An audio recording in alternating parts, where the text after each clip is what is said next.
Oke, lihat Bapak Ibu di bab riba ini. Jadi solusi daripada permasalahan hutang riba, hutang masalah hidup kita adalah bersedekah. Nah, menjadi masalah Bapak Ibu semua, sedekah tiap hari tidak? Kalau ada duit, ditambah lagi seikhlasnya. Pas ada duit, pas-pasan, sisa seikhlasnya. Nah, ini jadi Bapak Ibu masalahnya. Nanti kita kupas sedikit bab sedekah. Lanjut Bu. Allah tidak menyukai setiap orang yang tetap dalam kekafiran dan geliman dosa. Oke, terus? Sungguh orang-orang yang beriman mengerjakan kebajikan, melaksanakan sholat dan menunaikan zakat, mereka mendapat pahala di sisi Tuhannya. Tidak ada rasa takut pada mereka dan mereka tidak bersedih hati. Perhatikan, mereka tidak merasa takut dan mereka tidak bersedih hati. Jadi kalau Anda punya pasangan saudara masih kerja di bank, suruh berhenti. Nanti kurang kayak gini, Pak, kalau suami saya berhenti dari pekerjaan di pegawai bank, terus istri makan apa? Dia makan nasi. Kadang ketakutan kita gini Bapak Ibu, nanti kalau saya berhenti pasangan saya jadi kerja di bank kan nggak ada income. Ini kan nanyanya di sini, betul nggak? Nggak nanya ke Allah. Bapak Ibu, tak kala kita mau berhenti dari dosa riba ini, Allah sudah mempersiapkan jalan. Makanya nanti di surat At-Talaq 3, Allah akan memberinya rezeki dari yang tak disangka-sangka. Udah dijamin Bapak Ibu. Tinggal tugas Anda bertobat dan bertakwa, beres. Ada nggak Bapak Ibu semua cerita seumur hidup pernah dengar Pak Rudi pegawai bank bertobat jadi ahli ibadah dan bersedekah, ujung-ujung mati kelaparan gara-gara rajin sedekah, rajin istighfar, rajin sholat? Ada nggak? Matinya karena faktor kelaparan? Nggak ada. Nyamuk makannya apa? Cicak makannya apa? Nyamuk bisa terbang? Cicak bisa terbang? Ada nggak cicak mati kelaparan gara-gara nyamuk terbang? Semuanya sudah dijamin. Jadi Anda Bapak Ibu sudah dijamin sama Allah. Tak kalau kau berhenti dari dosa, Allah siapkan. Makanya judulnya apa? Bersama kesulitan ada. Itu dia Bapak Ibu. Nah makanya dengan cara apa tadi? Kalau Bapak Ibu sudah, jangan merasa khawatir. Allah sudah menjamin di situ ya. Apa dengan cara Pak? Sholat. Sebutin Mbak, ulangi lagi. Sholat, zakat. Terus apa lagi? Menunaikan zakat, mereka mendapat pahala. Sebelumnya bertobat, sholat, zakat. 3 ya? Ada lagi enggak? Ayat 277, sungguh orang-orang yang beriman mengerjakan kebajikan, melaksanakan sholat dan menunaikan zakat. Oke. Terus? Ayat 278, wahai orang-orang yang beriman, bertakwalah. Wahai warga Solo Muslim yang hadir di seminar ini, bertakwalah kepada Allah dan tinggalkan cicilan kartu kreditmu, cicilan motormu, cicilan KPR-mu jika itu ada ribanya. Terus ya Allah, kalau saya ngeyel gimana nih? Si ngeyel itu, ngayelin itu loh. Hukumannya apa Mbak? Ayat Mbak. Wahai orang-orang yang beriman, bertakwalah kepada Allah dan tinggalkan sisa riba yang belum dipungut jika kamu orang beriman. Jika kamu tidak melaksanakannya, maka umumkanlah perang dari Allah dan Rasulnya. Allah nantang perang. Kira-kira kalau Bapak Ibu berdoa malah Allah dan Rasulnya nantang, kira-kira siapa yang menang? Aduh Bapak Ibu semua, itu ayat paling sadis Bapak Ibu semua. Dosa yang paling diperangi itu cuma di bab riba Bapak Ibu. 70.000 rupiah hutangan dan imbang bunganya, itu dosanya 36 kali berbuat zina. Kayak gini Bapak Ibu semua, perhatikan ilmunya ya. Nah, ini airnya tinggal dikit. Ini air racun. Air racun. Ini hutang riba, bank konven, pinen, penggadean. Ini ikhtiar Anda. Ikhtiar. Kalau saya ini ikhtiar selang. Kalau saya ambil selang disedot, anggap ini airnya penuh. Saya sedot ini selang, ini ikhtiar. Ikhtiarnya halal, tapi sumbernya halal. Haram. Ini sumbernya haram, selangnya halal. Kau jual pecel lele, bakso, tapi modalnya dari bank konven. Ada hasil nggak? Ada. Maksudnya Anda berusaha kan pasti ada untung, ada hasil. Maksudnya gitu, paham ya? Maka pada saat Bapak Ibu, setiap air yang keluar dari selang ini, kalau sumbernya haram, hasilnya apa? Masuk ke tubuh. Perhatikan cara kerjanya. Kenapa kita ajar pemilih masuk ke tubuh? Di tubuh ini, kalau itu duit hasil riba. Jadi Anda pinjam ke hutang bank konven untuk modal usaha, terus ada hasilnya diberikan untuk beli roti, beli pecel lele, beli minuman, makanan dan sebagainya untuk anak dan istri Anda. Makan bareng-bareng masuk tubuh. Terjadi apa? Daging, darah, kotoran. Betul nggak? Yang kotoran keluar. Nah, yang tadi Bapak Ibu semua, darah dan daging nempel di tubuh. Tubuh Anda jadi ada unsur haramnya nggak? Perhatikan Bapak Ibu dampak daripada riba. Telinga kanan. Jadi kalau Bapak Ibu dapat menerima kebaikan, bahasanya di keluar kiri. Makanya kalau orang pemakan riba hanya dapat dengar yang buruk-buruk dan ditolak yang baik-baik. Itu dampak daripada tubuh kita. Mata kita hanya selalu melihat yang buruk-buruk daripada yang baik. Itu dampak daripada riba. Ke mata, ke telinga, melangkah kita ke yang buruk-buruk, bukan ke yang baik. Makanya tadi orang-orang mohon maaf ya, orang yang kepepet bukannya datang ke Allah malah pinjam ke rentenir, betul nggak? Aku mudahkan jalan menuju kehancuran. Seperti itulah riba Bapak Ibu semua. Makanya ayo kita bertobat. Makanya Bapak Ibu semua, kalau tubuh kita haram, harta haram, daging kita jadi haram, betul nggak? Kira-kira kalau di bawah sholat, sholatnya diterima nggak? Karena Allah Maha Suci. Paham sampai sini? Itu yang saya maksud. Makanya kalau gimana solusinya Pak Yudi? Putus sumbernya, jangan dari sini, cari sumber yang halal. Paham Bapak Ibu? Apa yang ditawarkan Allah, sistem muamalah yang benar. Mohon maaf Bapak Ibu, sebelum Anda, meskipun ada di sini Bank Syariah, sebelum ke Bank Syariah, coba deh datang dulu ke Allah, jajal. Allah ki ono enggak sih? Saya mau nanya Bapak Ibu, Allah ada enggak? Allah kaya enggak? Pengabul doa enggak? Sekali lagi, Allah ada? Allah kaya? Rasulullah kaya? Bapak Ibu? Kaya apa? Kalau kita masih miskin secara finansial, berarti kita jauh dari yang maha kaya, betul nggak? Itulah problem kita hari ini. Kenapa? Istighfar jalan, dipanggil hayal sholat cuek, jarang zakat mal, jarang sedekah. Nanti kita akan bahas tentang strategi, ya, yang luar biasa, dasar pokoknya ya. Kita lanjut Bapak Ibu yang saya hormati. Belum selesai Bu, beresin dulu deh. Itu ayatnya tadi Mbak. Tetapi jika kamu bertobat. Nah, tetapi jika kamu bertobat, Pak Yudi tak jual aset deh, propertiku, mobilku tak jual. Nah, nanti kita diskusi di akhir acara, ya. Boleh tanya jawab nanti Bapak Ibu susun yang sudah beli buku. Lanjut Bu. Jika bertobat ngapain? Berhak atas pokok hartamu. Berhak atas pokok hartamu. Maksudnya gimana Pak Yudi? Gini contohnya Bapak Ibu semua. Anda, mohon maaf ya, Anda baru tahu hutang riba begitu besar dosanya. Anda baru tahu hari ini. Nah kebetulan Bapak Ibu semua, Anda sudah nyicil nih 3 tahun, tinggal 2 bulan lagi. Nah pulang dari sini Anda lunasi. Anda dapat berapa tuh? Insya Allah Allah akan ampuni karena dosa ketidaktahuan Anda. Paham? Tapi kalau Bapak Ibu semua, mohon maaf, sudah tahu riba, masih lanjutkan kredit, udah argo dosanya jalan. Paham sampai sini? Gitu. Lanjut. Kamu tidak berbuat zalim dan tidak dizalimi. Dan jika orang berhutang itu dalam kesulitan, maka berilah tenggang waktu sampai dia memperoleh kelapangan. Dan jika kamu menyedekahkan, itu lebih baik bagimu jika kamu mengetahui. Ya kamu mengetahui. Oke. Bapak Ibu semua, saya mau detailkan sedikit bab riba. Tapi Bapak Ibu semua, saya mau nanya dulu yang ada di sini. Cung yang pingin lunas hutangnya, katakan saya. Saya. Baik, kita praktekkan ilmu yang Ibu barusan baca di Al-Baqarah 80. Panitia kasih redup sedikit. Ini Bapak Ibu semua, bukan mengikhlaskan hutang, beda lagi. Gimana caranya Bapak Ibu semua? Perhatikan di ayat 204. Ini langkah langsung kita action. Oke, cukup Pak, cukup. Gini, jika orang berhutang itu dalam kesulitan, berilah tenggang waktu. Gini contohnya, Bapak Ibu, ada nggak yang hadir di sini? Orang lain berhutang pada Anda sudah nagih pakai jurus kungfu, jurus manyun, jurus marah, jurus polisi, jurus pengacara, jurus uka-uka gitu kan, jurus santet, jurus bukan gitu, nggak bayar-bayar, bahkan nganyeli gitu, ditagih malah dia yang marah, pernah kayak gitu? Bahkan mundur, nanti apa, kamu nanti apa, gitu. Nah kata Allah, Bapak Ibu semua, jika ada orang yang seperti itu, bukan dia nggak mampu, dia punya duit, tapi kok nggak bayar-bayar. Perhatikan Bapak Ibu, bisa terjadi ujian Anda hari itu adalah ujian ilmu ikhlas. Karena merasa duit itu milik Anda, bukan merasa dititipi, merasa milik Anda. Akhirnya Bapak Ibu semua, kata Allah, ikhlaskanlah. Jika orang berhutang itu dalam kesulitan, berilah tenggang waktu. Boleh Anda tenggang waktu. Baik Pak, bulan depan, 1 bulan aja.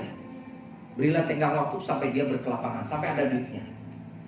Tapi jika kau mengikhlaskan atau mensedekahkan sebagian atau semuanya, itu lebih baik bagimu jika kamu mengetahui.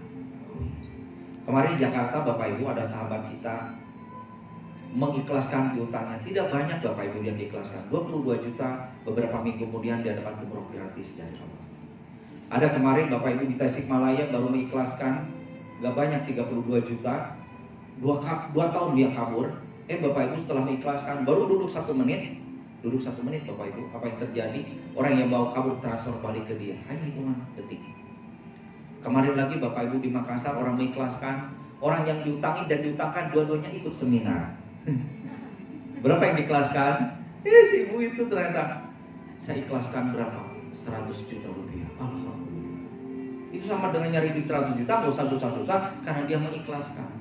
Nah Bapak Ibu semua, saya ingin memanggil yang ada di sini. Siapapun Anda yang ingin dapat ampunan, hidayah, pertolongan, ilmu ikhlas, ingin segera lunas utang, ingin segera dilancarkan rezekinya, saya hanya memilih orang-orang yang dapat hidayah. Siapa yang mendapat hidayah hari ini, sekarang ini? Adalah orang yang mengikhlaskan piutang. Bukan mengikhlaskan hutang, mengikhlaskan piutang. Bapak Ibu, saya ingin memanggil Bapak Ibu. Jika di antara Bapak Ibu semua ada yang mengikhlaskan piutangnya, berapapun nilainya, silakan berdiri, kami akan mendoakan Anda. Kami hitung sampai 10. 1, 2, 3, 4, 5, 6, 7, 8, 9, 10. Yang ragu jangan, yang ikhlas berdiri. Ya, saya akan mendoakan Anda. Berapapun nilainya. Saya mau nanya, Cung yang mengikhlaskan di atas 100 juta. Berapa Mas? Ya, Masnya. 900. 900 juta. Piro Pak, Bos? Pak. 1 miliar. Big loh Bapak Ibu, luar biasa. Ada lagi ibu-ibu yang di atas 50, ada ibu-ibu? Oh, luar biasa. Baik Bapak Ibu, ada syarat sebelum saya doakan. Pertama, kalau Anda mau mengikhlaskan, pertama harus datangi ke orang. Kalau dekat dan dia mau menerima kita. Kalau jauh, via telepon, oke? Harus ada akad. Jangan ikhlaskan dalam hati, Allah nggak akan terima ikhlasnya Anda. Karena jangan sampai dia mungkin lagi berusaha mencari untuk mengembalikan, dan itu nggak diterima ikhlasnya. Harus ketemu langsung dan dia mau terima itu.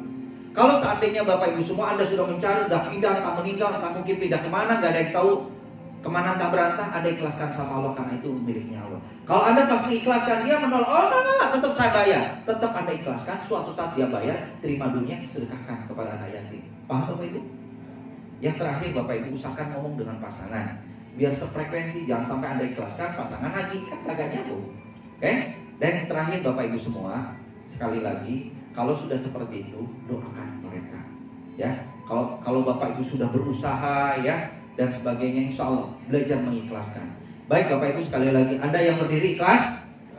Baik Bapak Ibu semua, kita berdoa bareng-bareng. Ya Allah, semoga sahabat-sahabat yang sudah mengikhlaskan piutang hari ini, semoga Allah ampuni dosanya, Allah mudahkan rezekinya, Allah lancarkan usahanya. Dan apapun yang Bapak ikhlaskan hari ini, semoga Allah ganti yang lebih baik lagi. Al-Fatihah.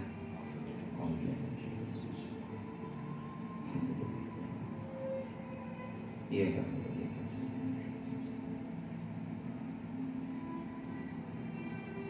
Amin. Silakan duduk kembali. Saya lanjutkan Bapak Ibu bab ribanya.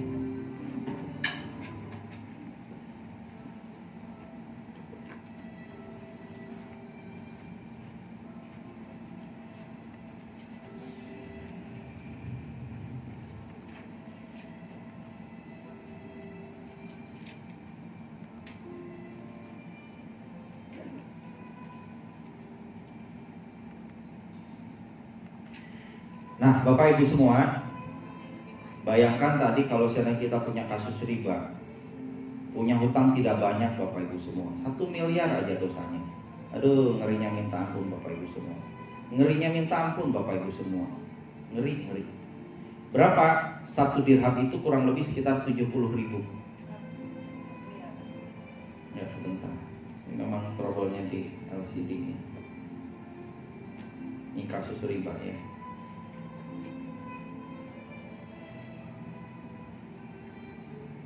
Nah, jadi kalau Bapak Ibu punya hutang 1 miliar, itu ketemu dengan dosa kurang lebih sekitar 119 kali berbuat zina per hari. Rasulullah melaknat pemakan riba, orang-orang yang menyerahkan riba, pencatat riba, dan 2 orang saksi. Mereka kena semua. 1 dirham dimakan seorang isi dari transaksi riba, sedang yang motif lebih besar dosa daripada melakukan zina sebanyak 36 kali. Allah. Nanti Bapak Ibu, materi ini ada di berupa flash disk juga, ya. Nanti bisa dapatkan di panitia. Ya, nanti saya tahuin itu. Habis duhur ya, ada di mobil flash disknya. Yang kedua ini macam-macamnya riba. Ada yang disebut dengan riba fadli, yaitu penukaran dua barang jenis dan jumlah yang tidak sama. Bapak Ibu, dulu waktu lebaran, biasanya kalau Anda mau lebaran itu butuh tukeran duit, betul nggak? Kalau di Jogja itu Bapak Ibu ada namanya Bank Indonesia. Biasanya kalau nuker ke Bank BI, kalau nuker 5 ribuan ke 1 juta, kalau nilainya sama, it's okay. Tapi kadang-kadang yang nggak boleh itu di depan Bank BI atau Bank Konven atau Bank Syariah, kalau nuker duit suka ada jasa penukaran uang, betul nggak? Nah dia minta 5%, 10%, itulah yang riba. Itu yang disebut dengan riba fadli. Yang kedua, riba kordi. Riba kordi itu adalah hutang piutang dengan ada syarat tambahan keuntungan bagi yang memberi hutang. Misalnya, Bu, saya mau kasih pinjaman kepada Anda 500 ribu, tapi minggu depan tolong dikembalikan 600. Kelebihannya berapa? 100. Termasuk Bapak Ibu kalau di Sunda namanya ngagadekan. Bu, saya gadekan sawah, ladang, dan di situ Bapak Ibu punya ladang itu ada pohon kelapa, tiap bulan diambil. Dan keuntungan pohon kelapa diambil yang memberikan pinjaman, itu hukumnya juga riba kordi. Jadi kalau pinjam itu nggak boleh Bapak Ibu semua, ada tambahan. Meskipun kayak gini, Bu, saya pinjamnya 500 ribu. Perhatikan, dibalikinnya 500 ribu, tapi ada embel-embel, Bu, ini ada sedikit kue dan makanan untuk anak-anak. Itu juga haram. Ada yang kayak gitu sering? Kalau mau halal, sekali lagi, kalau mau halal, jangan dibarengin dengan pengembalian uang. Paham gak maksud saya? Jadi kalau kembalikan hari itu. Besok silaturahmi lagi. Silaturahmi, dalam rangka silaturahmi, tanya kabar, mendoakan sambil bawa buah-buahan. Nah itu halal. Karena kalau Bapak Ibu datang dalam rangka terima kasih, itu akan nyambung dengan akad pinjaman. Mau bahasanya uang terima kasih apapun tidak boleh. Karena dia melakukan karena ada kebaikan daripada pinjaman. Paham Bapak Ibu? Gitu. Jadi disendirikan aja. Terus yang selanjutnya nomor 3, ribaian. Riba yang terdapat dalam jual beli. Pak, saya mau beli HP. Harganya berapa? 1 juta. Ibu ngomong, boleh nggak kredit? Boleh. Jadi berubah 1,5 juta. Nah ini Bapak Ibu semua yang terjadi di dalam kehidupan di Indonesia. Bapak Ibu semua tahu BPJS. Doain ya, sebenarnya bagus BPJS, tapi sayangnya dibikin haram itu kalau telat kena denda. Ini Bapak Ibu semua, yang jadi masalah sebenarnya di akhirat itu tanya tentang akadnya, ya. Ya mudah-mudahan ke depan ada BPJS syariah lah. Dan doakan pemerintah kita semakin baik ya. Amin ya rabbal alamin ya. Tapi Bapak Ibu ada BPJS terbaik, asuransi terbaik yang tidak ada mengalahkan di alam dunia ini. Apa? Sedekah. Saya beritahu Bapak Ibu, sedekah itu Bapak Ibu semua, mohon maaf ya, sama-sama bayar premi 500, sedekah 500.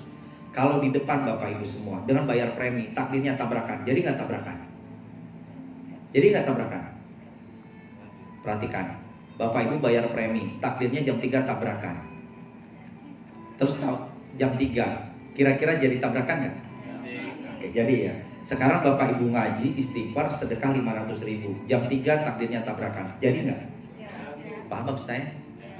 Itulah jadi sedekah, jadi penolak bala. Makanya Bapak Ibu semua, premi terbaik. Ibu jatahnya nanti seminggu lagi stroke. Bayar premi, kejadian tetap stroke. Kalau sedekah, belum tentu tuh penyakit itu terjadi. Makanya premi terbaik Bapak Ibu semua. Makanya tadi di Al-Quran Allah haramkan riba, suburkan. Itu yang utamanya. Kalau Anda tiap hari sempat, saya jamin 1.000.000% Anda tidak kenal namanya hutang. Jamin. Dulu saya pelaku riba Bapak Ibu, 7 kartu kredit. Setelah saya kopek pola setiap hari sedekah, nggak usah banyak-banyak deh, 10 juta sehari udah alhamdulillah Bapak Ibu. Pak Yufi, saya baru 5.000. Seikhlasnya. Benar kawan saya udah di level itu Pak. Coba bayangkan, mimpi dulu Bapak Ibu semua. Nanti Anda lihat di YouTube-nya namanya Pak Pinto. Cara yang keren banget Bapak Ibu. Dia punya penggemukan sapi, dia punya hotel, usaha apapun. Orang yang baik. Nanti lihat Pinto aja ketik di YouTube. Saya belajar orang itu. Kerjanya kalau di YouTube itu Bapak Ibu semua. Dan ini saya ngikutin polanya dia kalau jadi YouTuber.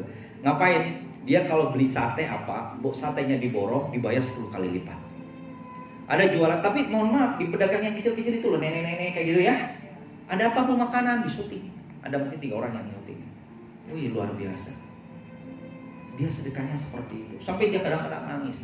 Dia kemana, itu tiap hari Bapak Ibu. Padahal di perusahaannya banyak. Ini saya lagi ngelakuin pola itu. Saya ikuti pola dia. Karena di luar sana dia sampai nangis. Ini kadang diuji kejujurannya. Apa caranya?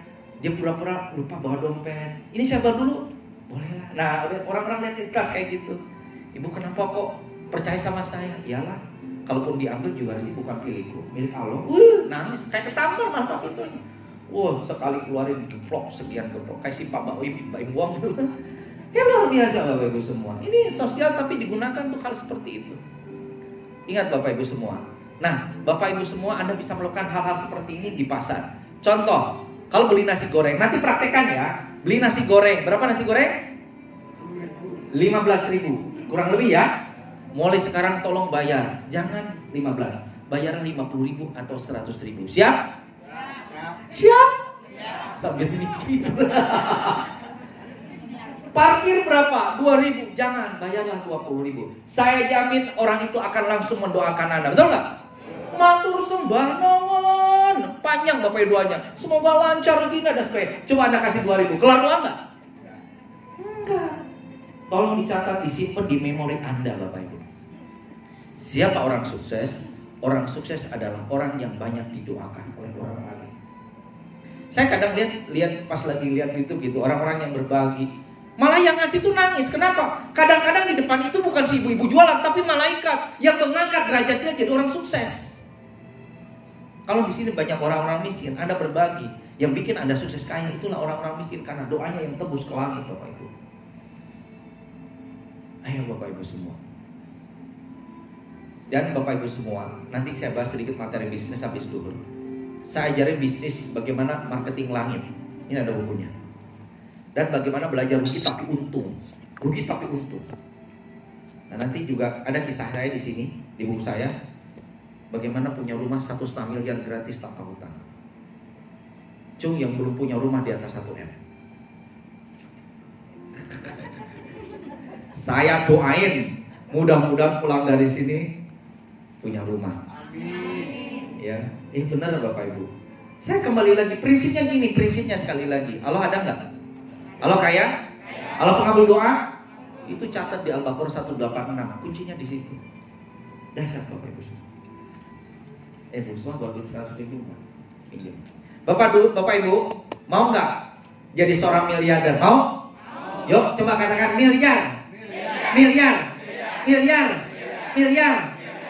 Sebulan berapa kali ngomong kata miliar? Belum pernah. Mau jadi miliarder? Coba sekarang Bapak Ibu keluarkan uang di dompet Anda yang nilainya paling besar. Cepat. Yang mau ngikut, yang nggak mau ngikut nggak usah ikut. Ini yang ingin jadi miliarder. Dan tolong diamalkan, khusus yang percaya tiap hari. Cek dulu, paling gede nilainya. Harus dipegang sendiri. Ya sama, mantap. 1 lembar, jangan semuanya, 1 lembar aja. Ono bete ora? Gak apa-apa. Sudah? Oke, berapa Bu? 20, 100, alhamdulillah masih dititipin. Oke, gini caranya, perhatikan saya dulu Bapak Ibu semua. Nanti ikutin kata-kata saya. Saya cuma ngasih tahu. Bapak Ibu semua, setiap hari di dompet Anda selalu ada uang. Betul nggak? Pertanyaan saya, pernahkah kau bersyukur kepada Allah? Nggak pernah. Ngomongnya kayak gini bersyukur. Anda pas pegang di dompet nanti keluarin setiap hari, setiap pagi, kalaupun setiap 1 jam untuk latihan masuk ke alam bawah sadar. Ya Allah, alhamdulillah. Kok sebentar dulu, perhatikan saya dulu. Kau sudah menitipkan rezekiku 100.000. Belum tentu setiap orang dititipin rezeki 100.000. Ngomong kayak gini dalam rangka kata-kata syukur, betul nggak? Pernah nggak ngomong kayak gitu sama Allah? Nggak pernah kan? Ya biasa aja di dompet gitu ya. Karena pakai risiko mah yang kecil aja nggak pernah disyukuri. Padahal kata Allah, tak kalau kita bersyukur, aku akan tambah. Kenapa nggak nambah? Karena nggak pernah syukur. Oke, ya Allah, alhamdulillah. Nanti nih saya beri waktu Anda 1 menit ngomong sendiri, silakan dengan kata-kata yang positif. Ini saya kasih contoh. Ya Allah, alhamdulillah, Kau sudah menitipkan rezeki padaku 100.000 setiap hari. Kalau bisa 100.000 jangan. Karena nanti cairnya tergantung Allah ngasih rezekinya macam-macam. Langsung 1M, 100 juta, 10 juta, 5 juta, tergantung keyakinan Anda. Ya Allah, aku bersyukur karena tidak setiap Allah titipkan orang 100.000. 100.000 bagi saya sangat bermakna sekali. Alhamdulillah ya Allah, semoga 100.000 ini yang bisa membawa ke surga. Nah kalau bisa yang sudah dipegang, entah kapanpun, entah nanti sore, entah nanti malam, tolong langsung disedekahin. Siap? Saya tanya, kan Bapak Ibu kita temanya lunas hutang. Lunas hutang itu harus diubah dengan karakter rajin bersedekah. Betul nggak? Anda yakin nggak bersedekah? Yakin nggak sedekah itu penolak bala? Yakin sedekah bikin dimudahkan rezeki? Itu Bapak Ibu, dan harus dilakukan setiap hari. Dan Bapak Ibu semua cek, nanti bisa komplain saya. Setiap hari Anda selalu ada uang merah di dompet Anda. Serius. Nggak tahu dari mana. Lihat aja dalam waktu 40 hari ke depan. Khusus yang yakin. Nggak yakin nggak usah ikuti apa yang sampaikan. Oke? Siap? Silakan pegang uangnya, pejamkan mata, ngomong sama Allah, ucapkan alhamdulillah. Sok pejamkan mata, ucapkan syukur dulu, alhamdulillah. Ngomongnya bebas silakan. Ya Allah, alhamdulillah, aku bersyukur Kau menitipkan rezeki. Karena 100.000 bagi aku bermakna sekali ya Allah. Silahkan.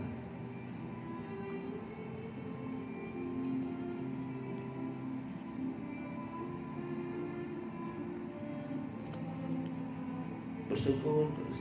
Oke? Baik, buka mata, ucapkan alhamdulillah. Oke. Praktekkan setiap hari, nggak boleh bolong. Pertama ya. Kedua, simpan lagi duitnya. Buka dompet, silahkan di dompet cek ada kwitansi nggak. Kwitansi belanja di Indomaret, kwitansi ATM, kwitansi mungkin Anda pernah transaksi. Ada nggak di dompet? Kertas aja udah, kertas apa contoh? Ada kan kalau belanja-belanja ngambil duit transfer ada kan? Ada? Bu, yang kerudung kuning berapa kwitansinya? Nominalnya? Contoh. Dan mulai sekarang setiap transaksi tolong jangan dibuang kwitansinya. Siap? Ini yang mau ya. Serius. Sudah dapat kwitansi? Oke, pegang kwitansinya. Nominalnya sudah dikasih tahu? Berapa nominalnya? 50. Yang lainnya berapa? 300. Oke. Termasuk bayar listrik, bayar telepon nggak apa-apa, itu kwitansi. Oke, paham ya? Oke, sekarang pegang, lihat dulu nominalnya berapa, lihat oleh Anda sendiri, lihat. Oke, berapa? 50. Yang lain? Ada yang 100. Oke, gini caranya Bapak Ibu. Perhatikan saya dulu. Bapak Ibu, Anda kan melakukan aktivitas bayar apapun ada kwitansi. Oke, contoh Anda makan kemana gitu, warung steak, ke warung makan, warung apa, dapat kwitansi nggak? Dapat. Kadang-kadang ada yang langsung dibuang. Betul nggak? Harusnya nggak boleh kayak gitu.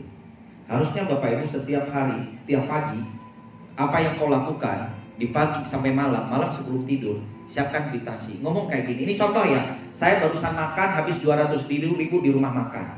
Sebelum tidur Anda ucapkan kayak gini sama Allah. Ya Allah, alhamdulillah, hari ini saya bisa makan 200.000 bersama keluarga. Karena belum tentu setiap orang dititipi rezeki, dan belum tentu setiap orang bisa menikmati makan 200.000. Paham Bapak Ibu? Pernah gak Anda habis belanja ke Indomaret ngomong kayak gitu? Makasih ya Allah, udah barusan belanja 90.000. 90.000 bagi saya bermakna sekali.